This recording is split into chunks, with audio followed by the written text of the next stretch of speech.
Hoop Heads podcast is brought to you by Head Start Basketball. I love practice. I would much rather be at practice. But we get to spend an hour, 2 hours, 3 hours planning practice and discussing basketball and talking about, what's the best thing for us and different actions that we should run and how can we make this drill better and how can we, incorporate what we need to get done here and just talking the game of basketball. Coach Casey Korn grew up playing basketball in the suburbs of St. Louis. Casey found a college that allowed him to continue his passion of playing both baseball and basketball at the next level when he enrolled at Cornell College in the state of Iowa. Casey played a single year of basketball at Cornell and did film work during his sophomore and junior years for the basketball team while continuing his baseball playing career. His senior year in college, he coached the local freshman team, and after he graduated, he was given a varsity coaching position right out of college at Calamus Wheatland High School in Wheatland, Iowa. The team there had some success playing for a state championship and other high-level playoff games. Coach Korn eventually decided to come back closer to where he grew up and coached at St. Clair High School in Missouri. 3 years later, Casey took a job at Rockwood Summit High School, which wasn't a basketball powerhouse, but was a great school. This season, he jumped to the college level, taking the head assistant coaching spot at University of Wisconsin Oshkosh, a Division III program that competes in the WIAC conference and is coming off a national championship appearance last season. Make sure your notebook is at the ready as you listen to this episode of the Hoop Heads podcast with Coach Casey Korn from the University of Wisconsin Oshkosh. We'd really appreciate a rating and review on iTunes or wherever you listen to the show. Those 5-star ratings you're kind enough to share help other people just like you find the Hoop Heads pod so we can continue to grow the game. Hello and welcome to the Hoop Heads podcast. It's Mike Klinzing here with my co-host Jason Sunkel. Tonight we are pleased to welcome Coach Casey Korn from the University of Wisconsin Oshkosh to the podcast. Casey, welcome. Thanks for having me. Yeah, absolutely. We're excited to get a chance to talk to you. You've got kind of an interesting and unique story going from the high school to the college ranks this year, so we'll definitely jump into that in a little bit. But we want to start out by talking to you about how you got into the game of basketball, first off, as a kid, and what attracted you to the game.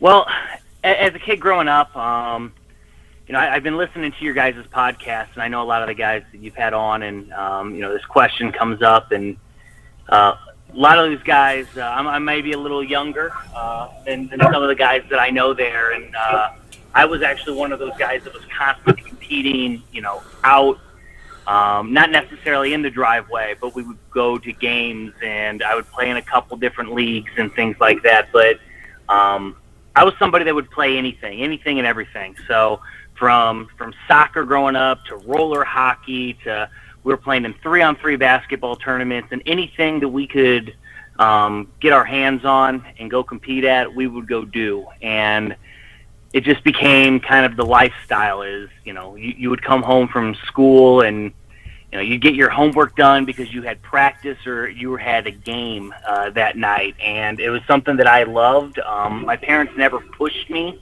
into any of that stuff. They never forced me to do it, but because of that's what I loved, and there was a group of us that went out and competed, we did it. And so, it's a little cliche to say your life revolves around sports because there was definitely other things in my life, but a lot of my free time revolved around sports, and I loved it, and I wouldn't change that for the world. So going into high school and college, I knew that's what I wanted to do, and it just so happens that I'm making a living competing, I guess you can say.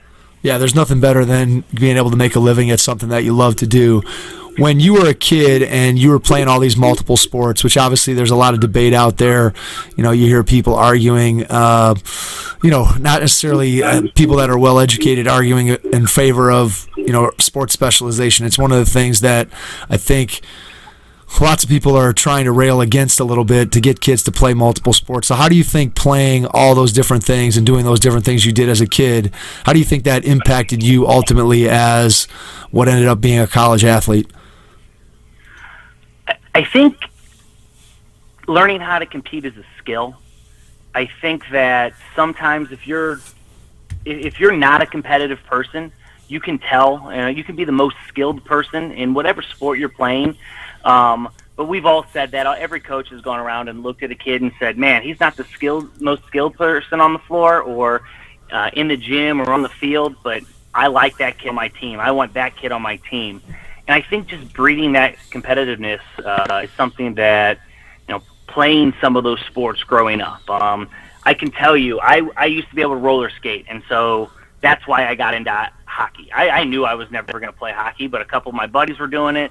I skated really, really well. They said, hey, you'd be really good at this. And I loved it. I loved going out, and I loved competing.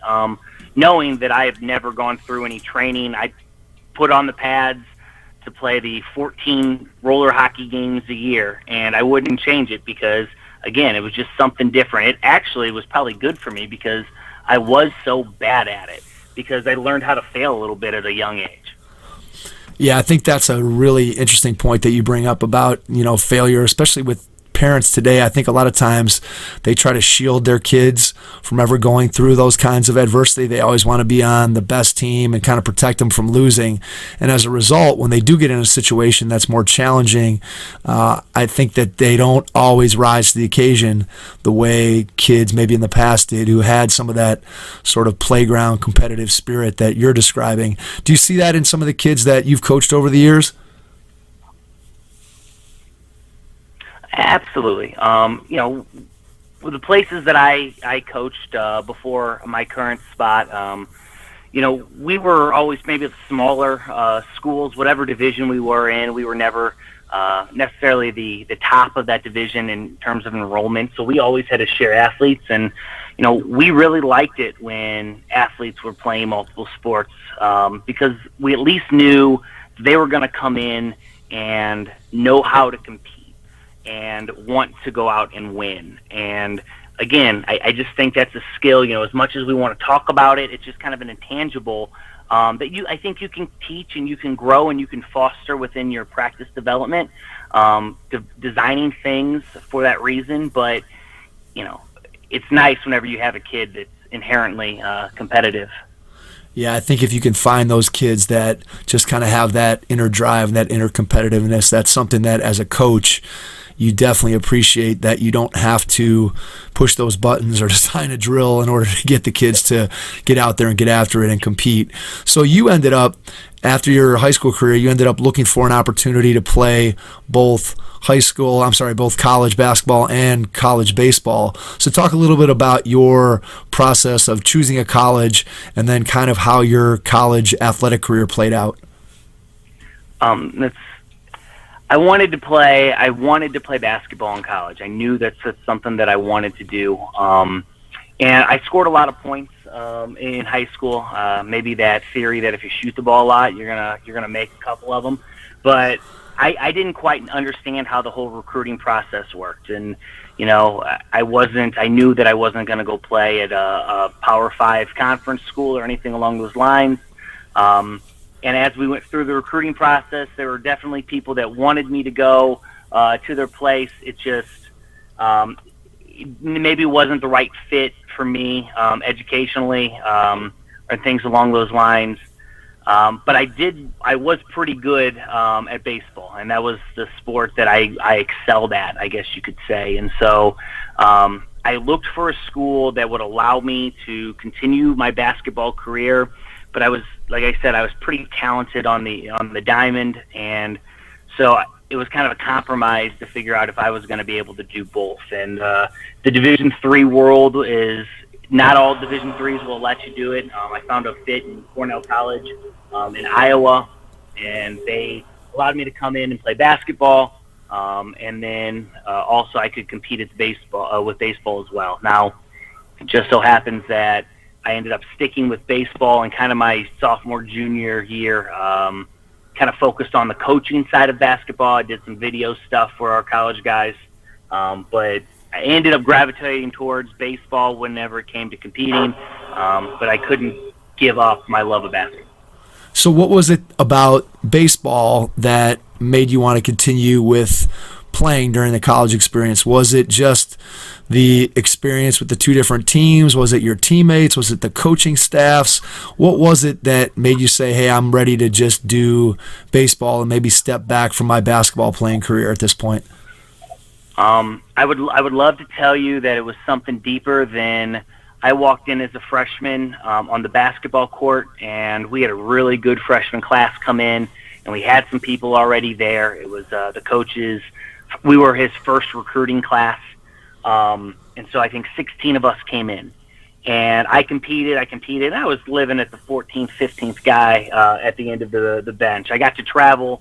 We took a great trip out to California, and got to experience the things that I would have never got to experience if I was not part of this team.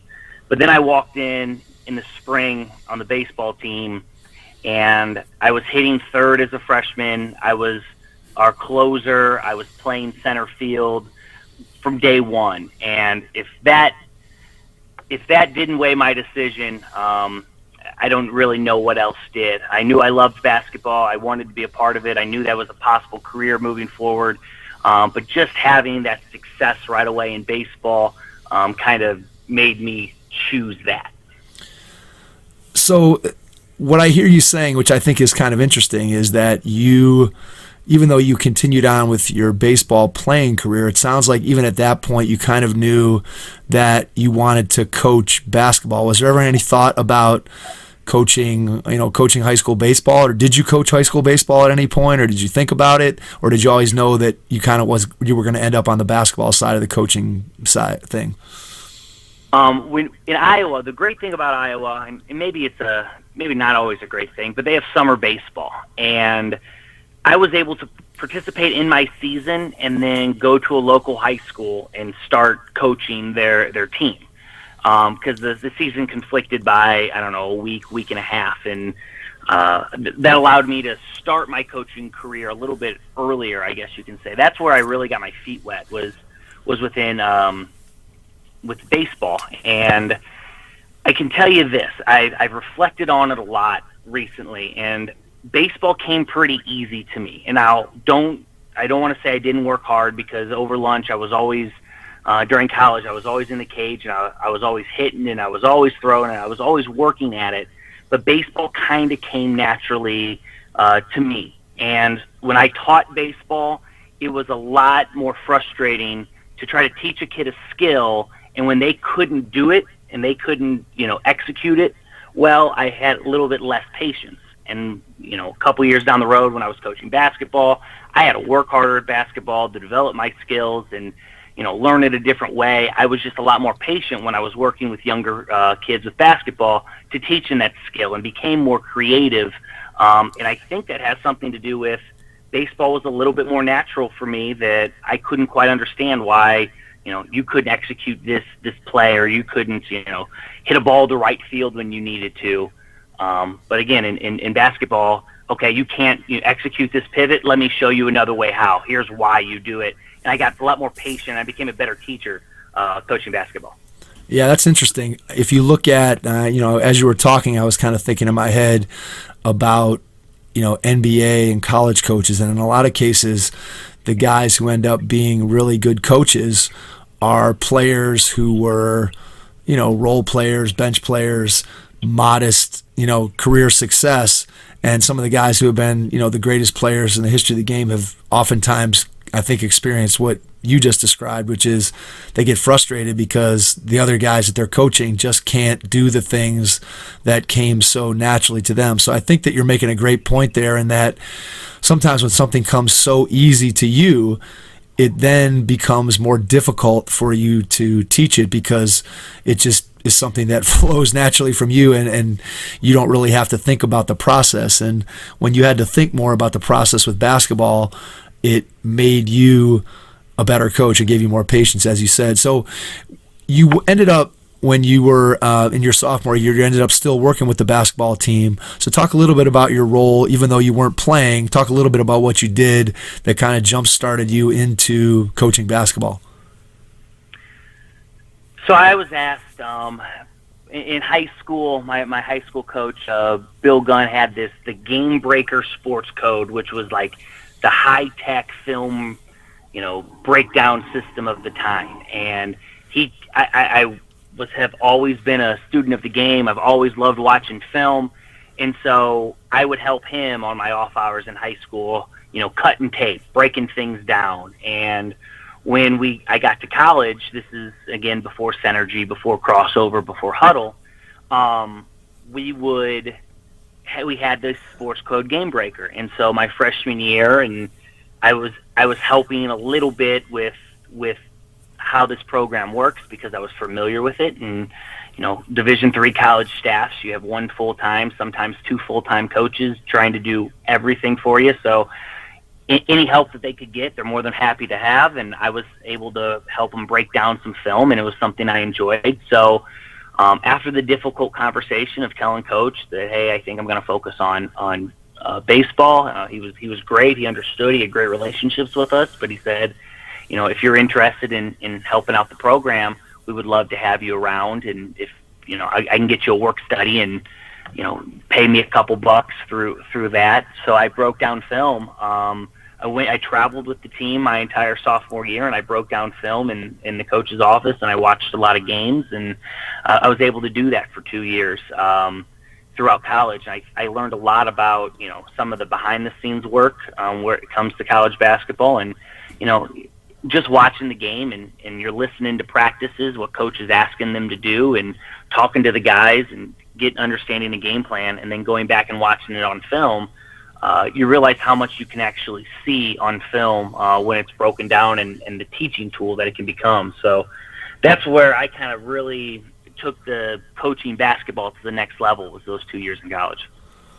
How strange was it to kind of be on both sides of the coaching and playing side there? Because obviously you had relationships and were friends with the guys that were still on the team, and yet you, I'm sure, developed relationships with the coaching staff if you're sitting down and breaking film down with them.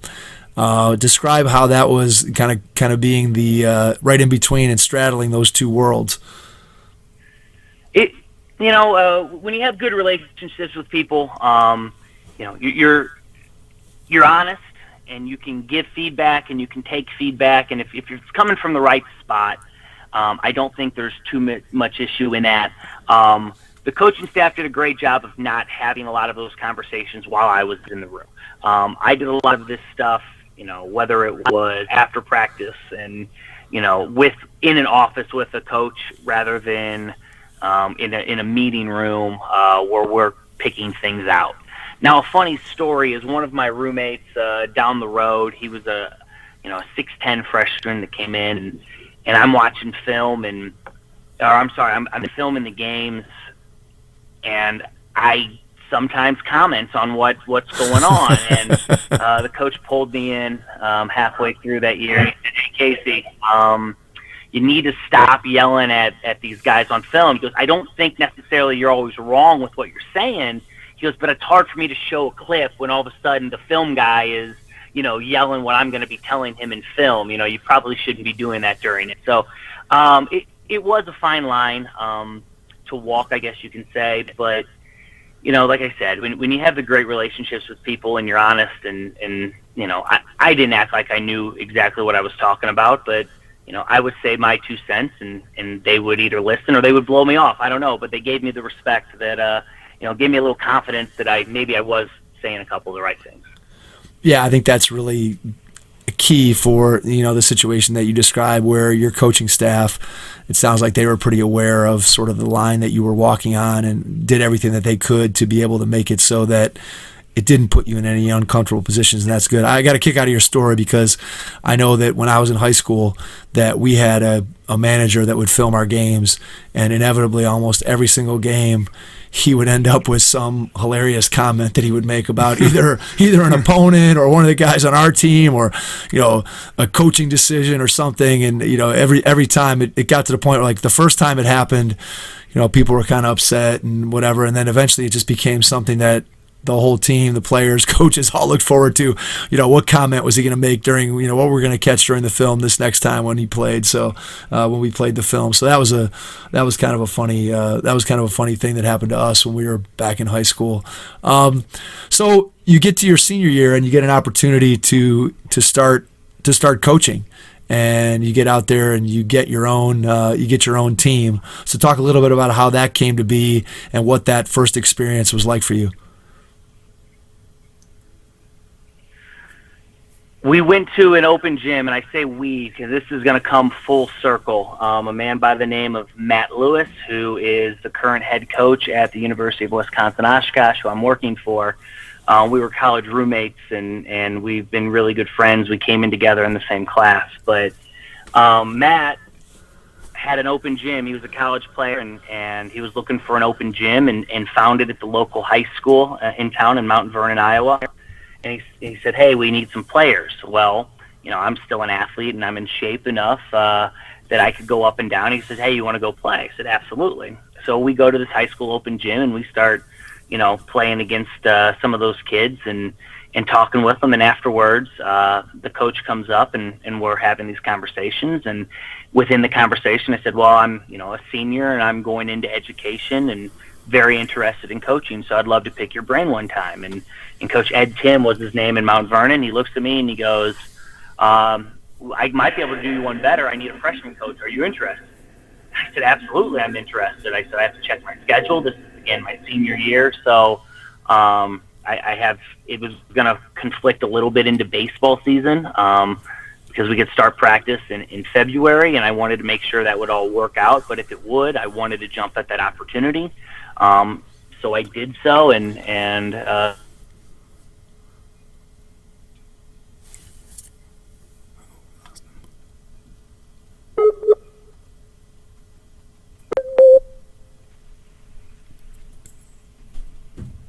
Are you there?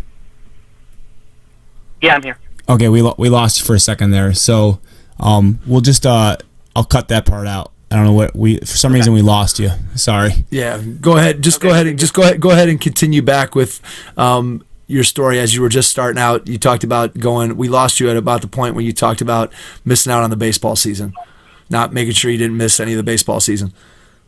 Okay. He had to look at the schedule, and I talked to my baseball coach, and I had to make sure that I could coach the games and the practices, and still make my baseball schedule, which started in February. And it was my senior year of baseball. I didn't want to miss any of that either. I was hoping we would have a good year baseball wise. So I did everything I could to make it work, and it just so happened that it worked out. My coach said, yeah, that's if you think that you can do it, do it. And so I was, taking classes, practicing for 2.5 hours a day, my own baseball stuff, and then coaching for 2 hours a day in the month of February. It was a good lesson in time management. Let's go ahead and say that. Yeah, absolutely. What did you find, as your first year, if you can think back to that time, what were one or two of your biggest challenges right out of the gate that you maybe didn't expect, or things that were difficult that first year? Well, so we're at our first coaches meeting, and I'm getting all this stuff because I want to make sure that I'm teaching what the head coach wants to be taught. And so I'm asking a bunch of questions, and we go through about an hour and a half of just discussion about basketball.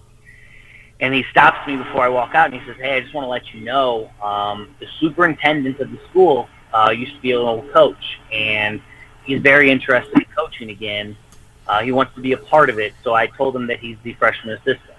And I just looked at him. He goes, you'll be fine. He goes, just don't, do anything stupid. I said, okay, thanks. Hey, welcome to your first job. All right. Absolutely. And so I had to, not that I would ever have done anything stupid, but I had to grow up real fast. I was 22 years old at the time, coaching freshmen. I had my own gym. It wasn't like it was, we were all practicing together. He said, hey, you're running in the middle school. Here are the time slots. I know you have baseball. You schedule whatever you got to schedule. We would love for you to come into as many of the varsity stuff as you can, but I understand what predicament you're in. That's 100% up to you. Run the show. And so I knew that I had a guy that could help me in the future as a superintendent. That's a great person to have on a resume. But I also knew that it could be a disaster if I wasn't ready to go. So that allowed me to prepare.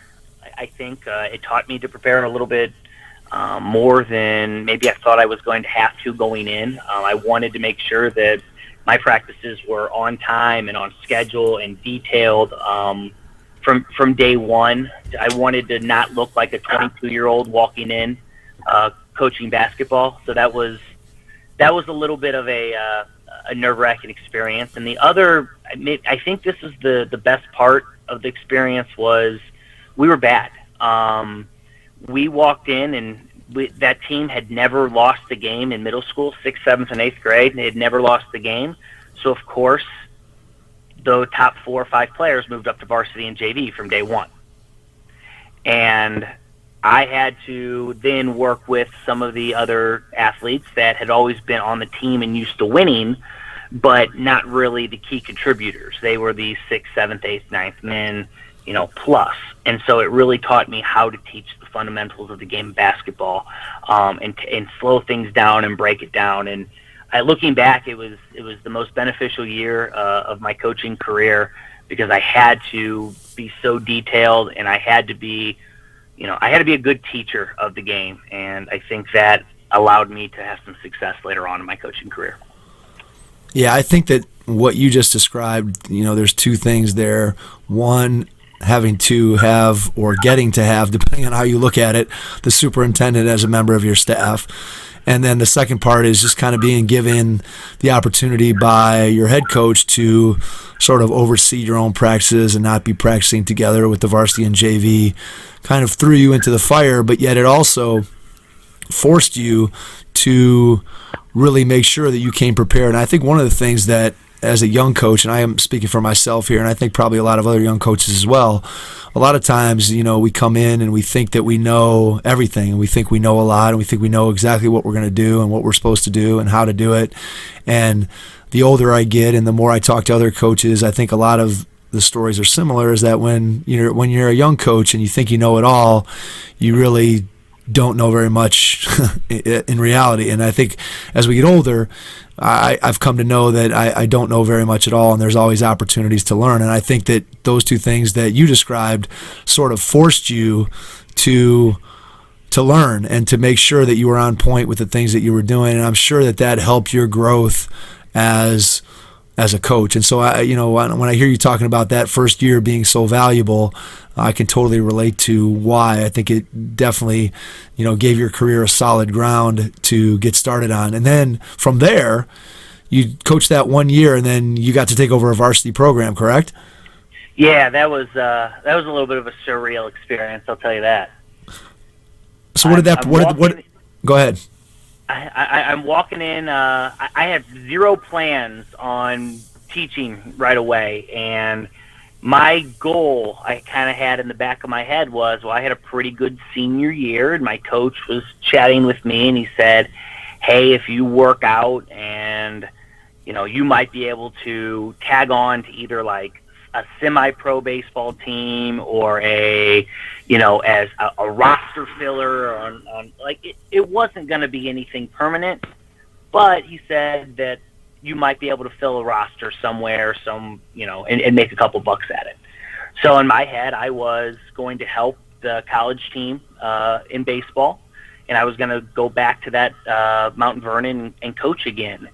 And through connections, I got a phone call from a guy that said, hey, this place is looking for a history teacher and a varsity basketball coach. I know you fit that bill. They need somebody that's young and energetic and is willing to take over a program. Are you interested? And I didn't apply for the job. I didn't go seeking the job. And I said, sure. And they said, all right, you got an interview tomorrow, so you better get some things in line. So, I did a little bit of studying. I realized I knew down the road, this is a dream of mine, that I wanted to be a varsity basketball coach, that I enjoyed the education side of things. And so I went through and I interviewed and I got the job, and, again, getting thrown to the fire. That's for sure what happened. So you get that job, and now you're looking at it and going, okay, I was coaching a freshman team. Now suddenly I'm in charge of a varsity program, and I've got to start thinking about, how do I build that team? How do I build my overall program from the youth level up? How do I hire a coaching staff? I could just imagine the million things that were going through your head at the age of 22 or 23, whatever you were at the time. And so what do you remember, like, what was the first thing that you did once you accepted the job or once you got hired? What was the first thing that you said, I've got to get on and do this right away? Well, the first thing I did was I called my high school coach, and he's still a mentor of mine, and I said, Gunn, what do I got to do here? And he goes, all right, I sent you something. And he sent me a book, Morgan Wooten's book, Coaching Basketball Successfully. And I think I read that thing that night. Once it showed up in my house, I think I read that entire book in one day, highlighted, took notes, to the point where I read that thing before every basketball season. It's like my tradition now is I'll flip through it. I don't read it, top to bottom anymore, but I have a couple things highlighted and starred that I always like to go back to. So I put together a list. I said, what do I got to make sure that I get done? What's going to be the most important things to me? What do I consider success? Which constantly grew as I went through my coaching career. My definition of success in year one compared to my definition of year success in my last year of a varsity coaching was two completely different definitions. But I knew I had to get the players on board. I needed to get the right guys that wanted to compete and wanted to play, and I wanted to create a relationship with them. So that's what I jumped in from day one. Is I said I want to meet these guys and I want to get to know them, and I want them to know that I'm here for them outside of basketball as much as I will want them on the court as well. So how did you go about doing that? Was that just through individual conversations? Was that, you had team bonding activities? What exactly did you do to start to create and build those relationships with the kids in your program? For that first go around, Iowa had summer baseball, and so we were a small school, 1A Iowa school, 45 kids in the graduating class that year, and so most of the athletes did it all. So they ran track and cross country, and they played basketball, and they played baseball. So that was kind of what they did. And so I attended a good amount of baseball games because they were there. I wanted to show my face around the community. We ran the camps, and over summer camp, we talked about what we were going to do, but, through a lot of it, it was fundamental development and just having conversations. I made sure I brought in lunch every day, which whenever you don't have any money as a high school program is always a hard thing to do, but we found a way that to pay for lunches. We got them in and bought pizza every day or subs or whatever we got, and sat down and had conversations about just anything and everything. I asked them and convinced them to work our little kids camps, and just try to show my face around them and get them to come out as much as I could that first summer. And then whenever we got into the school year, obviously I had a couple of them in class, which was great, just to build on that relationship, being visible in the hallways while I was teaching, again, talking to them, bringing a couple in after school just to have conversations with, just trying to, again, be as visible as I could around these guys. Did the lack of an age gap, for lack of a better term there, the closest in age of you as their coach, and you might have only been 4 or 5 years older than some of your seniors, did that ever play a part? Did you ever feel anything like, man, these guys, did you ever feel like they were looking at you like a contemporary as opposed to a coach-player relationship at all? I would say that when it was all said and done, they called me their big brother more than they would call me their friend, because we aren't that age different. I'll tell you a quick story. So my best player, my first year there, he came out and he ended up playing college baseball and was one heck of a college baseball player. He's a heck of a high school basketball player as well. But he came to watch one of our practices, And being who I am, sometimes I'm loud, sometimes I have a little bit of a personality, but I like to win. I like to compete. And when we weren't doing something well enough in our baseball practice, I was letting our team know about it. And again, I was a player, I was a senior, and I was a captain, and I let our team know when we weren't doing things well. And this kid, who ended up being a player for me his senior year, was at one of those practices where I informed the rest of our team that our effort was not quite where it needed to be, probably in a little bit more harsh terms than I'm describing them to you right now. And when we sat down in class, I forgot all about this, and we sat down after one of the first classes. He came up to me, he goes, "Coach, after all the summer and after having you in class for a couple weeks, I'm not as terrified of you anymore as I used to be. So why would you be terrified of me? I don't get it." And he told me that story, and I specifically remember the day. I was like, "Oh, yeah, you must think I'm a nut job, man." He's like, "No, That's yeah, funny. I kind of That's did." funny. So, yes, there was some of that. There was some, being young, it was really easy for me to relate to them. A lot of them are making these college choices, and I just went through that process. And the hardest part, and I still think this is the same kid. His name is Ryan Powers, and he was a two-time All-State basketball player, sophomore and junior year. I got him as a senior, and him and there were some other talented kids took us to the state championship game my first year as a varsity coach. I thank him every time I talk to him, because people think I know what the heck I'm doing now, because that year one, we have a lot of success, and we win our district, and we're playing in the state championship game.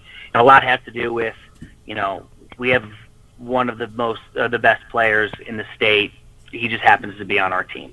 So I still thank him to this day. Every time I talk to him on the phone, I just say, "Hey, Ryan, just thank you." He's like, "Why is that, Coach?" It's like, "Because you got me connected with all these different people, because they saw me at a state championship game, and they didn't know that you took the ball, got the rebound, went coast to coast, and made the right play. You look like a really good coach when shots go in." How did you so how did that job become open? Obviously, if you're making it to the state championship game, it wasn't like the cupboard was bare, and I assume they had success previous to your arrival. So why was that job open for you to be able to take it? I was the fourth coach in 4 years. So whoever had it, these kids, that senior group, my first senior group, whoever had it their freshman year, that was his third year, and he didn't have a lot of success. I don't exactly know why they got rid of him. Another guy comes in. He took another job right away. They didn't have much success. The next guy came in, and they had a little bit more. They won about 9 games with this group's junior year, which was an improvement from what they had. But he actually ended up he would have kept the job, but he got a dream job back home in Ankeny. And so they were looking for somebody that would stay around for a couple years. And so I came in, and I guess, like I said, I didn't read, I didn't create any basketball things with these guys. I knew we had some good players. I got them to believe in what we were doing, and all of a sudden, I think we started the year 4-4, and then we won 16 out of our next 17 games or something along those lines. They just started clicking, and they started playing good, and we had a lot of fun in the process. They loved coming to practice every day. I loved coming to practice every day. We just kept getting better, and we kept getting better, and we kept getting better, and we beat an undefeated team, a team that had beat us twice already to go to the state tournament, and we beat them, the third time's the charm, I guess you can say. And so we were kind of a Cinderella there, and we won 2 games out of the state tournament. We were playing on television, and it was a surreal experience. A 22-year-old kid in charge of 50 people, because we were taking 2 buses between the managers and everything else. So I'm scheduling all this. I've never went on my own family vacation before, and I'm scheduling all this stuff with all these people, and we bring 4 pep band or buses out there. They cancel school for us. I mean, it was like a scene from Hoosiers. It was unbelievable, an experience, something that I absolutely will never forget, and I'm indebted to Calamus Wheatland out there in Iowa for giving me that opportunity. Yeah, I can only imagine what that experience had to be like when you were 22 and you're just getting started, and to be able to go through and do all those things that anybody who's grown up in the game dreams about, being able to go to a state tournament as a player and then later on as a coach, and for you to be able to experience that in your first year, I'm sure it was amazing. How did you put together your staff that first year? As such a young guy, how did you get the right coaching staff in place to help you and get things moving that first year? The guy that was my assistant, he was actually there for the entire to go around. Again, we're a small school. He was a carpenter or a plumber. He did some type of work outside of the school. He was not involved. And whenever I walked in, I was asking those questions. How am I going to hire my staff? Do you care? They're like, well, you can have some control. This guy's kind of been a holdover.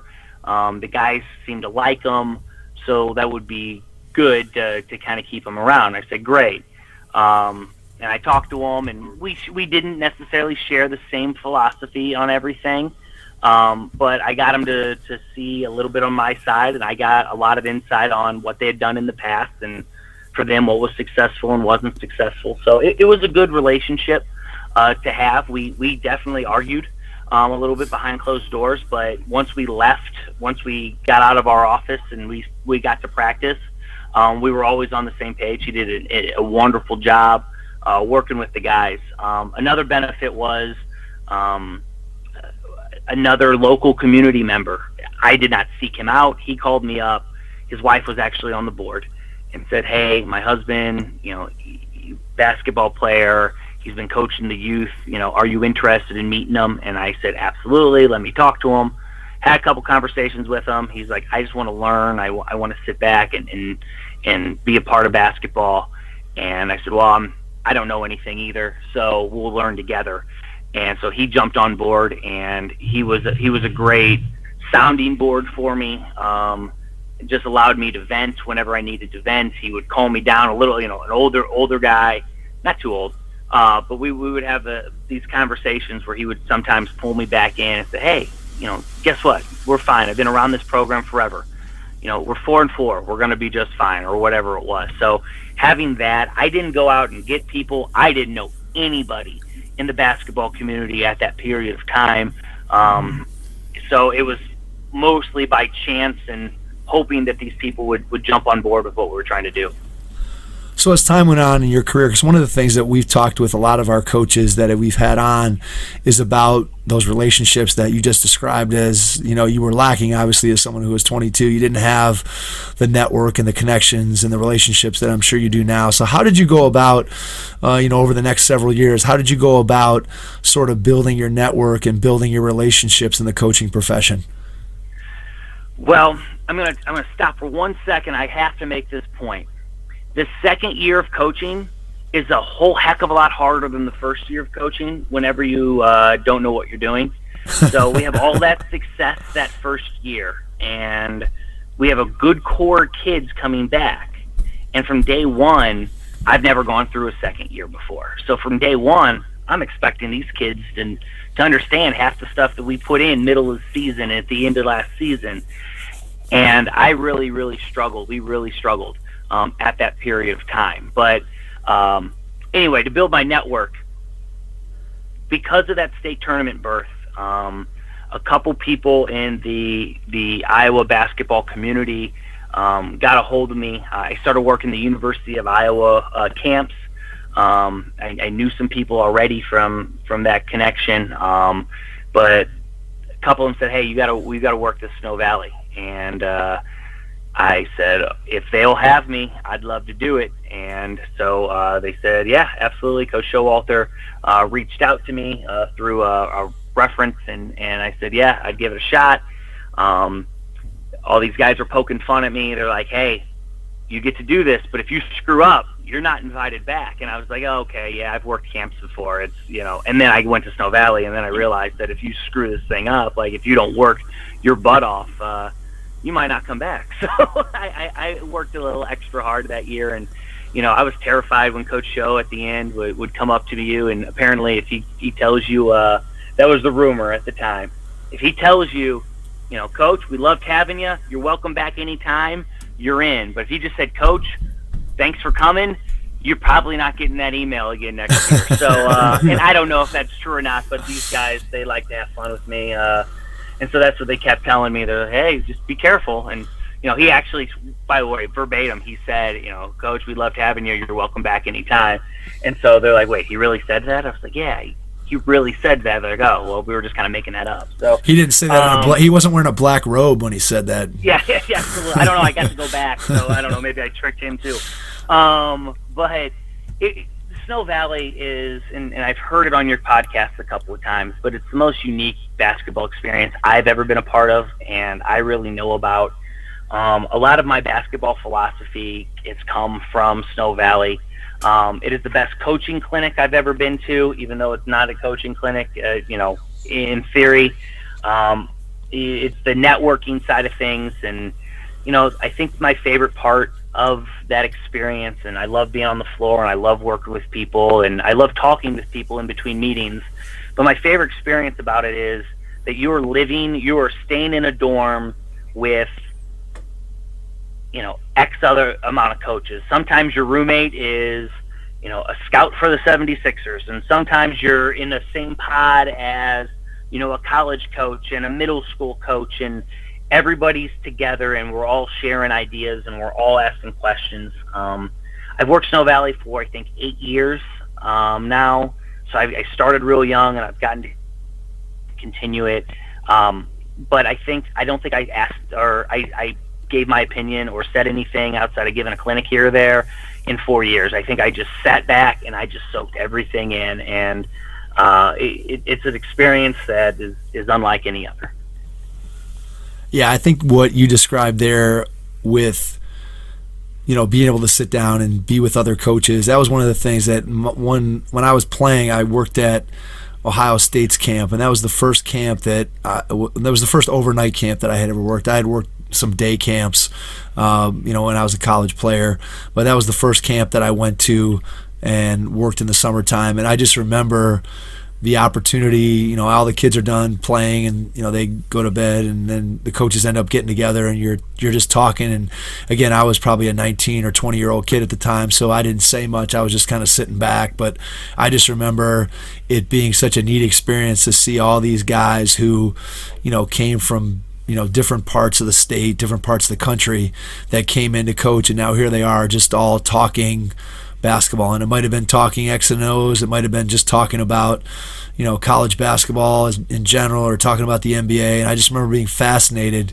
by those conversations. And so I'm sure as I've gotten older, and I'm sure as you've experienced that at Snow Valley, where you're getting a chance to just pick the brains and listen to guys who have had tremendous amount of success. And what I love, and this is one of the things that's been the most fun for Jason and I with the podcast, is just hearing from coaches from different parts of the country how they go about doing things. And everybody's kind of attacking the same issues, and it's just interesting to hear how they're attacking them and what methods they're using. And that's one of the things that I've found to be the most satisfying from doing the podcast, is just hearing those things that guys have brought. So I'm sure you're getting that when you're at Snow Valley without question.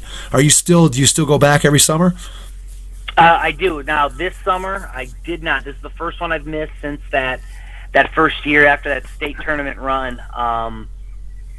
With the transition and moving the family, and by family I mean wife, from St. Louis to up here in Wisconsin, we didn't have a house. We were in limbo. It was just hard for me to jump away from my wife, and I had the contract signed, and I called Coach Showalter and I said, hey, I'm sorry, I don't think I'm going to be able to make it. And he was really understanding, which I was really worried about letting the guy down. I mean, if you ever meet Coach Showalter, you are the most important person in his life during your conversation. He makes you feel like you are on top of the world when he talks to you. I am nobody in the game of basketball, and he will sit down, and if I ask him a question, he will do anything for me, and he'll answer that question.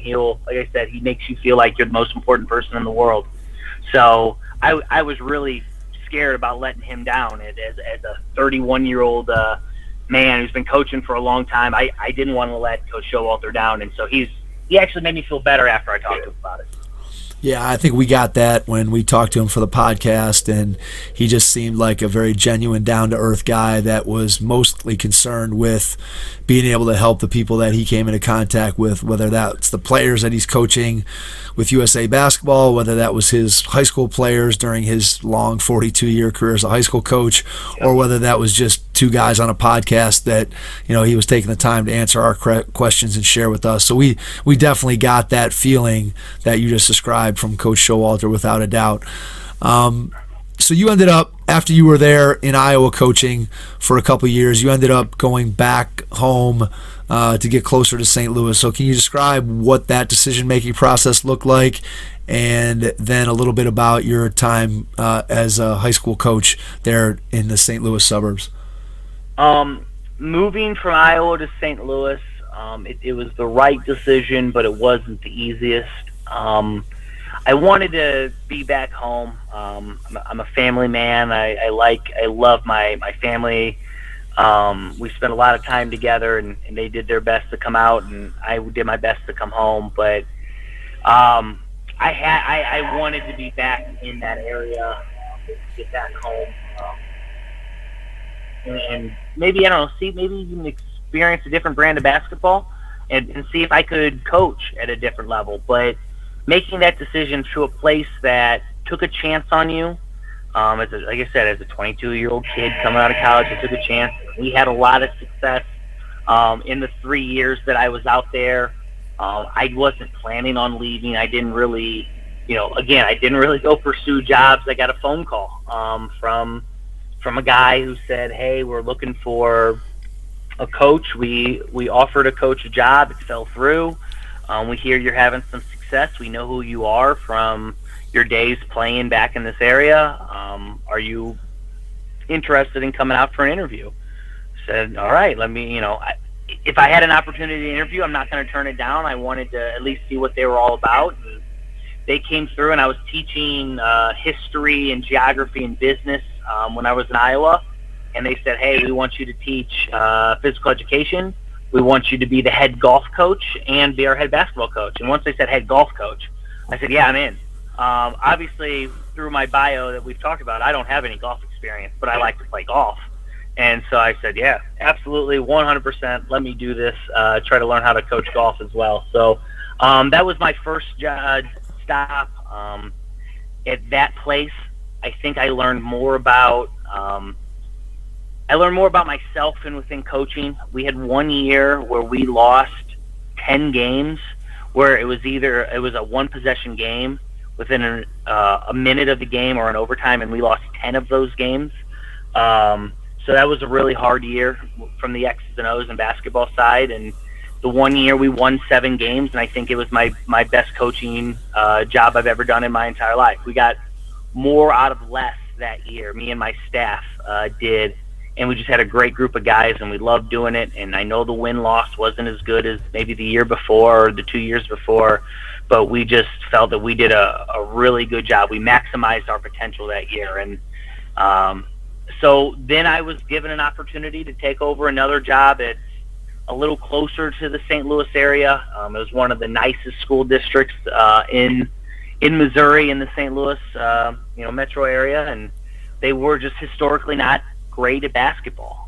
They've had some success in other sports, and so you look at it and you have to make that decision of, do you think that you can turn around a program that has not had a lot of success? What are the factors? Is it because of the administration? Well, after meeting them through the interview process, I didn't think that was the case. Do they care about sports? And they did, obviously, because the football team and the soccer team and the baseball team have been successful. So what is the reason why this wasn't succeeding on a year-to-year basis? And I didn't quite know the answer, but sometimes you got to kind of, I guess, gamble on yourself to feel that you can do it. And so I took the job, and that was another really hard year. I came in and we were 2-24, but I played 4 freshmen that first year. Some guys didn't want to hop on the bus and continue their basketball career the way we were going to do it. And so we built with the young kids. And so that first year we won 2 games, and the next year we won, I don't remember, 7, 8, or 9, but we were really competitive. And last year, the same kind of concept. We just kept getting better and better. And this is that group's senior year, and I think they're going to have a great season. They've developed and they've worked and they love the game of basketball, and I couldn't ask for anything more from those guys. Was it a challenge when you went young that first year? Did you get pushback from, obviously you probably got some pushback from the parents of, the juniors and seniors who weren't playing that maybe expected to play? And if you did, then how did you handle that particular situation? Yes, we did. So I came in, and I was actually supposed to inherit a pretty decent squad. We had 5 kids that had played the previous year, all as sophomores. All 5 of those kids actually turned out to be Division I athletes. So there were some athletic and there's some talent. 2 played soccer. One's playing baseball. Another one's playing football. So there was definitely some athletic ability there. But they chose, for whatever reason, to play their sport after their sophomore year. They said, well, we're not winning basketball games. We're not having any fun playing the game of basketball, so I'm going to go ahead and focus on the sport that I know that I'm going to go play in college and try to get a college scholarship for. So as disappointed as I was, because I thought I was taking maybe a little bit different job than I actually took. I didn't quite understand it was rebuild from the ground. I thought it was, we had some pieces there. Looking back, I wouldn't change it for the world, because these young kids walked into our first camp and they knew nothing different. They didn't know, different terminology. They didn't know what the old work ethic was like, or the old practices were like, or the old scouting reports were like. And so it was actually kind of nice. I mean, outside of getting our butts kicked a couple times that first year, it was nice because they were just, fresh minds that I could mold from day one. I didn't have to necessarily break all the, different habits, because it's not necessarily they were bad habits. They're just different. Whenever a new coach comes in, things are going to change. And again, there's many ways to win basketball games. I was just going to do it my way. So the other nice part about it was the freshmen were pretty good. They weren't mature enough. 14-year-olds playing against high-level 18-year-olds was a hard thing to do. But in practice every day, our kids saw that these freshmen deserved minutes. They deserved time. And whether it was, once the kids buy into that, once the players buy in and they understand that, sure, you're going to have some pushback at home. There are conversations that you have with parents, but there's always going to be conversations that you have with parents. You can't let that deter you from making what you feel is the right decision. The upperclassmen got every opportunity to play. It's just maybe some of these younger kids turned out to be a little bit better. So it was nice for us that worked out. Yeah, and I think when you can build with young kids, I know that's sometimes, you hear people that have different philosophies from a coaching standpoint of, hey, if we're going to, there's the loyalty sort of to upperclassmen, which is a little different in your situation because, you didn't know those kids and hadn't had them in your program. And then there's the other school of thought that, if 2 kids are equal and one of them's younger, it makes more sense to play the younger kid because, he's got a longer future in the program. And so you can see where coaches can fall on both sides of that debate. And there's obviously good arguments to be made on both sides. But I think in your situation, I think it probably turned out the way it was supposed to, where you had those young kids that came in and did the things that you were asking them to do, and as you described, they were a blank slate, and so you could kind of mold them and get them ingrained in the culture that you wanted to build as you were going through and doing things. So you have a successful run there, comes to this summer, and you get an opportunity to move to the college ranks. How did that opportunity present itself to you? And then describe a little bit of what the process was that you went through when you made the decision to jump up to college. Well, it's been my dream. I love sports. I love ball. I love hoop. I wanted to be, if I could do this all day, every day, I said I would love that opportunity. So since that has always been in the back of my head, and since it's always been a dream, every year from the first off season until last off season, I have always applied for 3 to 5 college jobs. Now, it's a joke between some of me and my coaching buddies that, hey, there's a video coordinator position. Hey, Korn, you going after that one? Knowing that I wouldn't get a lot of these positions, but I've always applied because I always, if I never applied or if I quit applying, I always thought I was kind of giving up on what I wanted to do, what I wanted my dream to be. With that being said, I was retiring at my last job. In my head, I loved it so much. I loved the people. I loved the players. I loved the parents. I loved the administration. I loved my teaching jobs. I was retiring from that position. I still applied, but I was retired. I had finally settled. So I kind of mentioned this, but in college, one of my college roommates was Matt Lewis. Matt Lewis is the head coach now of UW Oshkosh, and he's the one who gave me the job. But he, right out of college, he got offered the director of basketball operations at Tulane. And so he was at Tulane for a couple years, and when he was out there, their video coordinator position opened up, and he called me up and said, hey, I don't know if I can swing this, but are you interested in coming out here and doing this with me? And I said, absolutely. You tell me where to sign, I'm in. And from that point on, and we've always been really good friends, from that point on, we kind of said, well, if I ever make it, I'm going to call you. And he said, if he ever makes it, he's going to call me. And 6 years down the road, nothing has happened, but he was in my wedding. He's one of my groomsmen in my wedding. Next year I'll be one of the groomsmen in his wedding. He dropped everything when my dad passed away, drove 8 hours, and came down and visited me in St. Louis. When we were running our camps, he would come down and he would come work my high school camp. It was just, we've had a great relationship. So last year, he's given more than he's taken in this relationship. He's come down to St. Louis a couple more times than I've gone up to visit him in Wisconsin. And so last year, when he was the assistant coach at Oshkosh, they make it into the NCAA tournament, Division III NCAA tournament, and they're playing in Springfield, Ohio. So I look at my wife and I said, hey, do you want to drive to Springfield, Ohio? And she said, yeah. So we drive and we go to Wittenberg, and we watch them play Marietta College and Wittenberg, and they won both of those games, and they advanced to the Sweet 16.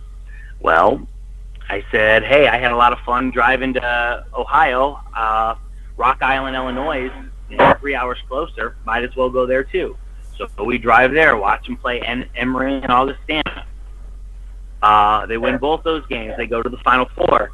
Well, now I'm pot committed. I gotta go. I gotta drive out to Salem, Virginia. So I hop in my car. My wife can't go to this one, so I drive 11 hours by myself from St. Louis to Salem, Virginia, to go to their practice sessions and hang around with their team meetings. And I'm using this as a coaching clinic. I'm learning and writing things down and taking all the information I can in. And they go out, they win the first one, they lose to Nebraska Wesleyan in the national championship game. It was, an offensive rebound here, and the game could have swung different, and they could have been national champions. So hung out with them. My wife talked to me. She goes, I don't know if you're ever going to get the college opportunity, and I know I've hemmed and hawed about it. She goes, but if Matt ever offers you a job, I think I'll move for Matt. I said, well, I'm going to write that down because if that ever happens, we're going. So this off season, the head coach got a job actually in St. Louis, so WashU, Washington University. So he took the WashU job, and at that period of time, I also had two other colleges kind of call me up and say, hey, are you interested in this assistant position? And so I don't know if I actually want to make this jump. Like I said earlier, I was retiring at this high school. And so I pick up the phone and I call Matt. I said, Matt, you've been in the college world. I know I've been telling you that I want to do it. If I want to do it, should I jump in? And he goes, Casey, you absolutely should jump in, but you shouldn't take either of those two jobs. I said, well, why is that? And he's like, I can't tell you today, but I'm going to call you tomorrow, so have your phone ready. So I was like, what the heck is this guy talking about? Calls me back, tells me that coach moves in and says, I need you to come with me. I want you to come with me. Let's go do this together. And so I packed everything. I sold my house in a couple of days, moved my wife, and we're living in the Fox Valley here in Wisconsin, right on Lake Winnebago. So we're all in. Yeah, that's really, I think, when you talk about having that as sort of your dream, and obviously you kind of had it in the back of your mind, and then as you wrote your letters, it kind of came to the front of your mind. But it's one of those things that I think what I heard you describe is that you always wondered what it would be like to do basketball all day, every day, as opposed to having responsibilities as a teacher in the classroom and then just doing your basketball during the time after school and on the weekends. And so what has that experience been like? Has it been what you expected, harder than you expected, unexpected? What's it been like? The answer to that question is yes. Totally understand. All of the above? All of the above. And I have never been a true assistant as we've gone kind of through my coaching career. And if you have never been a true assistant, you don't exactly know what that entails until you take the job. And I wish I would have done it. We had a lot of success, and I've done, I don't want to change anything in my life. I've had a wonderful career so far, but I've learned more in this last couple of months than I ever thought I could know. It's been great, whether it's been studying and scouting a film, whether it's having these conversations. The beautiful thing is this is what you're working on. Is you're working on basketball. And so we'll go into the office, and there's obviously other responsibilities that we have to do. But my favorite, I love practice. I've always loved practice. We play a game tomorrow, and as exciting as that's going to be, I love practice. I would much rather be at practice. But we get to spend an hour, 2 hours, 3 hours planning practice and discussing basketball and talking about, what's the best thing for us and different actions that we should run and how can we make this drill better and how can we, incorporate what we need to get done here and just talking the game of basketball. And I'll go through those meetings and I'll give my suggestions and, I'll be devil's advocate in some of the things and I'll argue and go through the, hey, whenever I was a head coach in high school, all that fun talk. And, I'll give all my 2 cents. But when I leave that room, I go right to my little notepad and I'm starting taking notes on just the different conversations that we've had, in case maybe one day that I would, be fortunate enough, down the road to be a college head coach, or if I ever ended up, back at the high school level running my own program, just notes on how we're doing things and these conversations. So that has been the most exciting part. The most challenging part is because I've only been a head coach, learning a completely new terminology system, the way things are being taught. Sure, we do some of the things. He's done a great job of listening to what I've asked and incorporated some of the things that I've brought. But, they played for a national championship game last year. They had almost all, we had a lot of their pieces coming back. we started the year, I think we were in D3 hoops. I think we're ranked 2, whatever that means in your preseason poll. So we have a lot of talent coming back. We're not going to change things because the new assistant coach walks in and has an idea. I need to learn his system. I need to learn their system. And how can I be an asset to this group has been the biggest challenge for me. Adjusting maybe my way of thinking, or adjusting what I need to do, what my role is. Maybe my role isn't necessarily the bad guy at practice. Maybe my role is, hey, I got to pull a kid aside and I really got to talk him through something. And just whatever is needed, I'm trying to fill in that role. And it still is a feeling out process. We've had 15 practices so far. So at the Division III level, we don't get all that time from start of school until October. We don't get those hours that D1s and D2s get. We get October 15th, we start. So outside of meeting with him academically and getting to know the guys a little bit, the actual on-the-floor stuff has been an adjustment for me. So you alluded to it a little bit ago, but you guys have your first game tomorrow, is that correct? That is correct. And it's a pretty big game. Was that safe to say that? You can say it. We had an exhibition at the Badgers of Wisconsin here. So they do. I hope Greg Gard listens to this podcast, but he does a wonderful thing, guarding against cancer. And so we are in the WIAC here. Is one of the top Division III conferences in the nation. We have the most national titles in Division III as a conference by far. I think we have 14 or 15 national championships coming out of our conference, compared to, I think, the next highest is 4 or 5. So the WIAC is really good basketball. Even though it's Division III, it is really good basketball. And I mean, 3 teams last year from the same conference were in the Sweet 16 of the tournament last year. So he plays a different WIAC team every year. This is the second year of his Guarding Against Cancer initiative, and we had a fundraiser for it on our campus, and we had a lot of people out, and they raised money, and then the Guardian Against Cancer then matches that money, and it goes to the local community. So Oshkosh will get a chunk of money from all of this fundraising that they're doing. And so that is it's just wonderful what he's doing to promote basketball within the state of Wisconsin, and then giving us, Oshkosh or the other WIAC schools an opportunity, once every couple years to go out and play at the Kohl Center and go up against the Badgers is, great for the fan bases, great for our experience for us coaches. I mean, this is going to be my first college game. I'm going to be on a Big Ten floor. So that's going to be pretty special in my life. No matter what happens, that's going to be pretty special experience. But I believe the players are going to believe that as well, and just the fans and support that we've seen just through this game, it's been great. What's been kind of the behind-the-scenes chatter with your kids, heading into the game? What's their outlook? What have they kind of been talking about as you kind of listen to their conversations in terms of what they're anticipating, what they're looking forward to in playing in Wisconsin tomorrow night?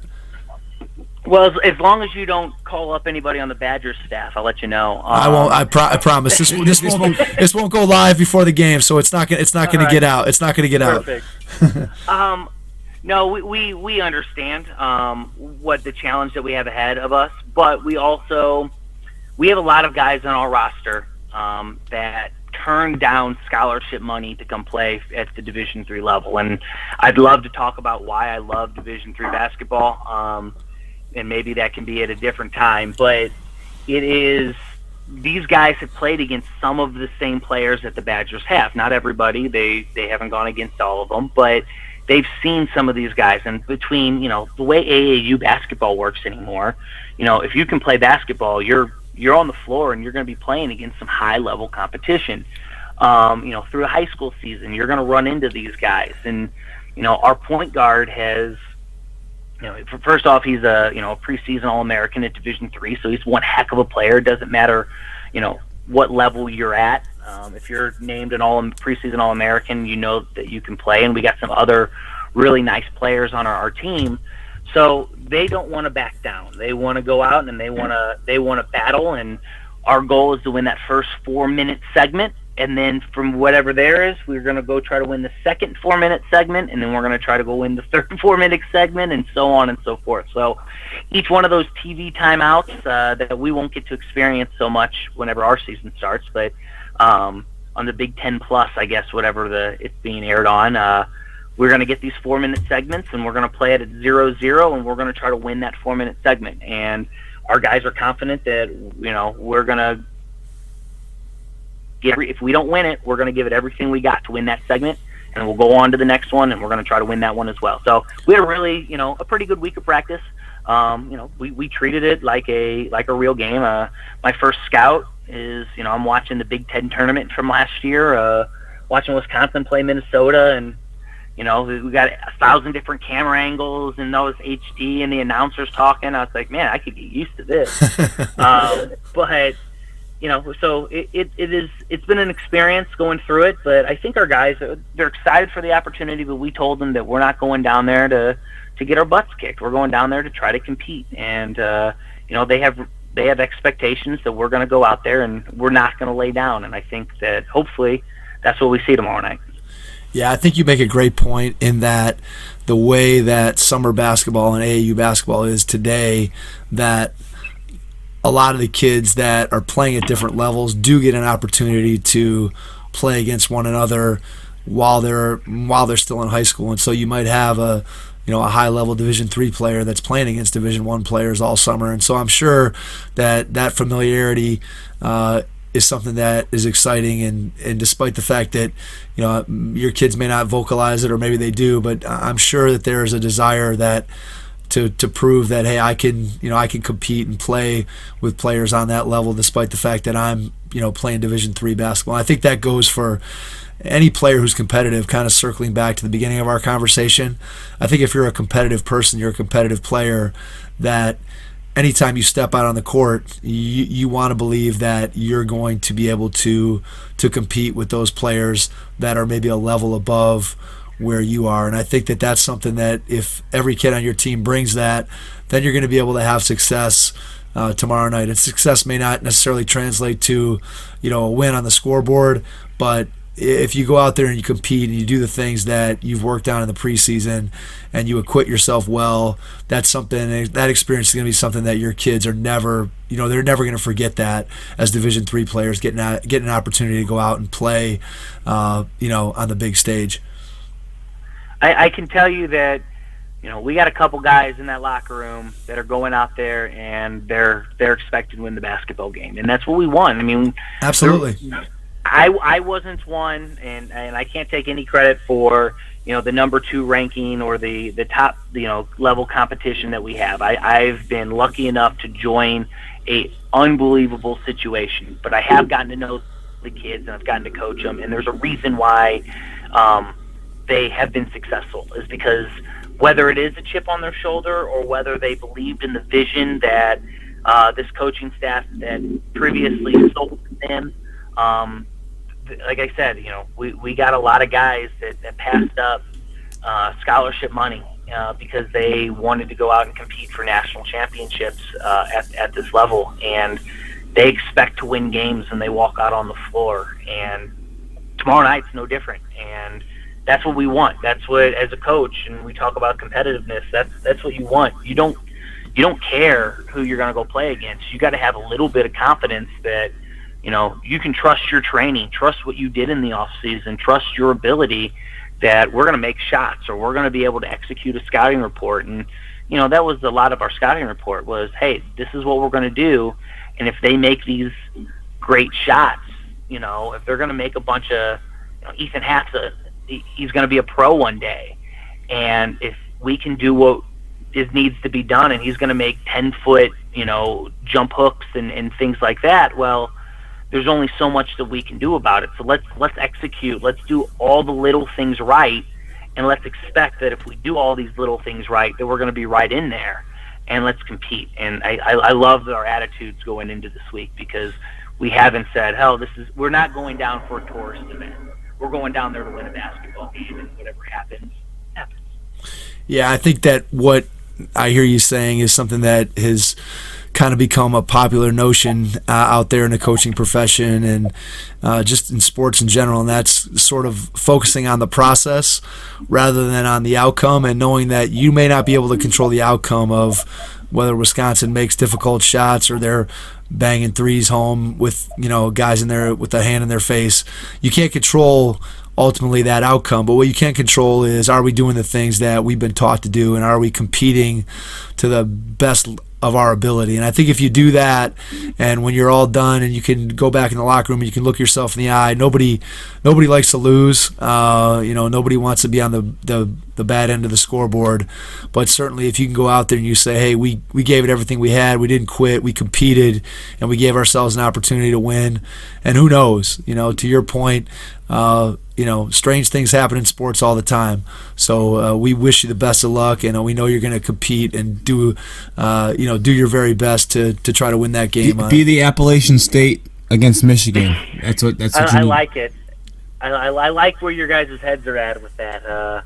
But no, it's an exciting experience, and I couldn't ask for anything better for my first game, and I couldn't ask for any to go to battle with these guys. And the other thing is, we have high expectations for our season. I mean, they're put on us, by the coaching staff, by the players' parents, by the community. Going to a national championship game and getting these people, and most of your players are back. There are going to be high expectations on you. So go out there and compete, and this is the best measuring stick for a beginning of the season that you can have. Everybody's going to hope, get better. There's going to be things to improve. So if we're going to go out there and if we compete, great. If we're going to get exposed, great, because that will give us something to look at, because we're going to have a target on our back throughout the regular season. I want to ask you one final question. I don't even know if you can answer it quite yet during the time that you've been on the job, but how much have you gotten involved to this point in the recruiting process for next season and beyond? The recruiting process is one of my favorite things that we do, and I would have never guessed that would have been the case. So it all goes back to that first year with that first kid that I still thank every day. If you have talented players, you look like a really good coach. So our job as coaches is to go get those talented players. Now, we have a really tough task ahead of you at Division III because there's no scholarship money. Now we have a little bit, I don't know if it's necessarily at an advantage, but as a Division III school here in Wisconsin, we're a state school. We got 16,000 students at the University of Oshkosh. So it's not your small private Division III school. It's a state school. So we just happen to compete at the Division III level. So that sell is something that I'm working on. But the nice thing is having some success, and you're going after. Everybody wants the best player they can get, and if you're Duke, you want the guy that's going to go to the NBA in the next year, right? If you are, the little bit lower school, somebody in the Ohio Valley, you want somebody that could be playing in a Power 5, and so on. It just kind of trickles its way down. Well, we're going after kids, the same kids that a lot of Division IIs are going after, and so. We have a really, and this is something that Pat, the previous coach, and Matt, this is why I'm on board with what Coach Lewis is doing here. It's not about basketball. It is about basketball, but it's not about basketball. It's about the relationships, and our practices are as unique as I've ever been a part of. The energy and the intensity and the amount of fun that we have at practice every single day. And it's not shooting half-court shots or playing knockout to have fun. It is just the amount of energy and the good people that we have in the room is why it is special. They're clapping and they're making noise and they're just great teammates. And it's a special thing that has been created. And I don't know how else to describe it. I know I've written it down in my notes 100 times that if I ever got my own program again, how am I going to recreate what has been created here? I've asked 1,000 questions, and how can I do what our practice looks like at Oshkosh anywhere else in the country, whether it's at the middle school level, the high school level, the college level, the NBA level, whatever level it would be. How can I recreate this? Because just the energy and the intensity and the amount of fun that we have, the one thing Coach Lewis always says whenever we sit down, and by the way, it's really weird, I should just call him Matt Lewis. It's weird calling one of my friends right, I'm sure. So the one thing that he does when we sit down in our huddles, he's like, hey, we got to bring it today. This is just another opportunity that we're together. This is another opportunity we're on the floor together. We hate the word grind. We hate that concept, I'm grinding today. Well, we shouldn't be grinding. We should be having just the most fun on the basketball floor. Yeah, sure, maybe it's not your best day, but hopefully one of your teammates is there with a smile, with energy that's going to pick you up and make sure that the 2 hours or 2.5 hours or whatever amount of time that we're spending together is going to be maybe the highlight of your day if you're having a bad day. And just the atmosphere in our practice is something that, again, if I could figure out how to recreate it, if I could bottle this stuff up and sell it, I'd be making a lot of money somewhere, because it is a sight to see. Yeah, I think if you can create that kind of atmosphere in the program, and you can sell that as a coach, and your players can also sell that to potential recruits, I'm sure that's something that's attractive to any player out there who's competitive, who wants to win, and who wants to have fun. And I know that one of the challenges that I think I'm sure you find at the Division III level is that a lot of times that you end up, I'm sure, playing a waiting game where maybe a kid's waiting on a scholarship and waiting to see if they get that last offer because a kid transfers or somebody else goes somewhere else. And so you kind of end up waiting a little bit. And I think by having the success that you guys have had, it maybe enables you to bypass that to some degree, because you have your success on the floor to sell, you have your school to sell, and you have just the culture and the program that you've built. So do you find that the success that the program's had in the past has made it an easier sell than maybe if you were at a lesser Division III school? I think that we have gotten some people maybe to look at us that might not have looked at us in the past. I don't think we're going after, and again, I'm still new to this, but I don't think we're going after a different kid necessarily. I think that maybe some of those kids will give us the time of day rather than say, well, it's, I'm not going to go to a Division III school that's on the bottom of the conference. But then all of a sudden you see a ranking next to it, or you see, hey, they've made a couple of national tournaments in a row, and now at least they'll look at you and listen to what you have to tell them. We actually had a recruit on campus today that has had multiple Division II offers. And we told them simply, hey, this is who we are. This is what we're about. Every person has decisions to make when it comes to college. Some are financial. Some want to play at the highest level that they can play. Whatever the division, the lowest number after the D is what they want to play, and that's great. Whatever is important to you, you take care of that. Just know that here's what we're trying to do. We want great people. We want great teammates. We want to help you become the best person that you can be. The one thing about the Division III model that I really love, and I've gotten to love here, is that Division I and Division II, they can work with you. And I missed some of that this offseason, because in high school you can work with your players in the offseason. Division III, you can't. I spent that time recruiting and running camps and doing things along those lines. But what it does is it gives you an opportunity to lead. It puts you in a position where you have to be a leader.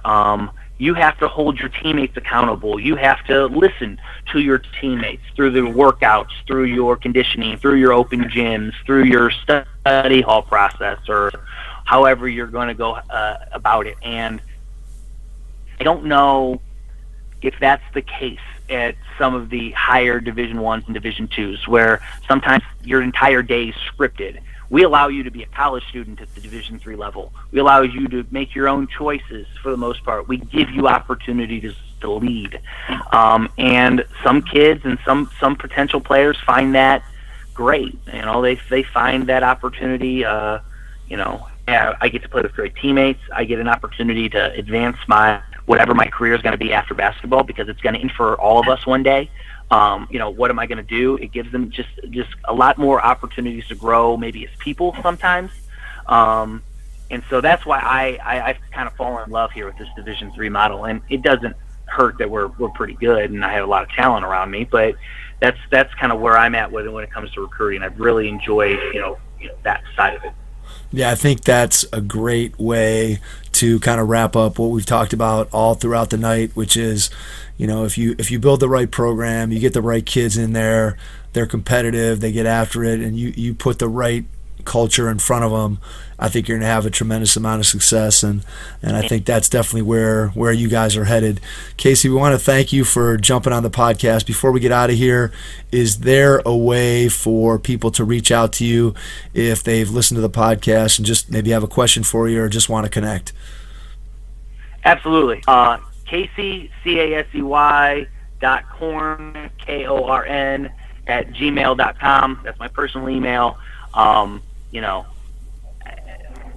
I got time. I'll send emails. I don't think I know very much about this, but I'm really good at stealing what good coaches do, which I think a lot of us do. But I'm more than happy to answer any questions or have any conversations. And I appreciate you guys giving me this opportunity. I've been excited about it since you guys kind of talked to me about doing it, a couple weeks ago, and been making notes to all your other podcasts, so I wasn't completely clueless on what kind of questions.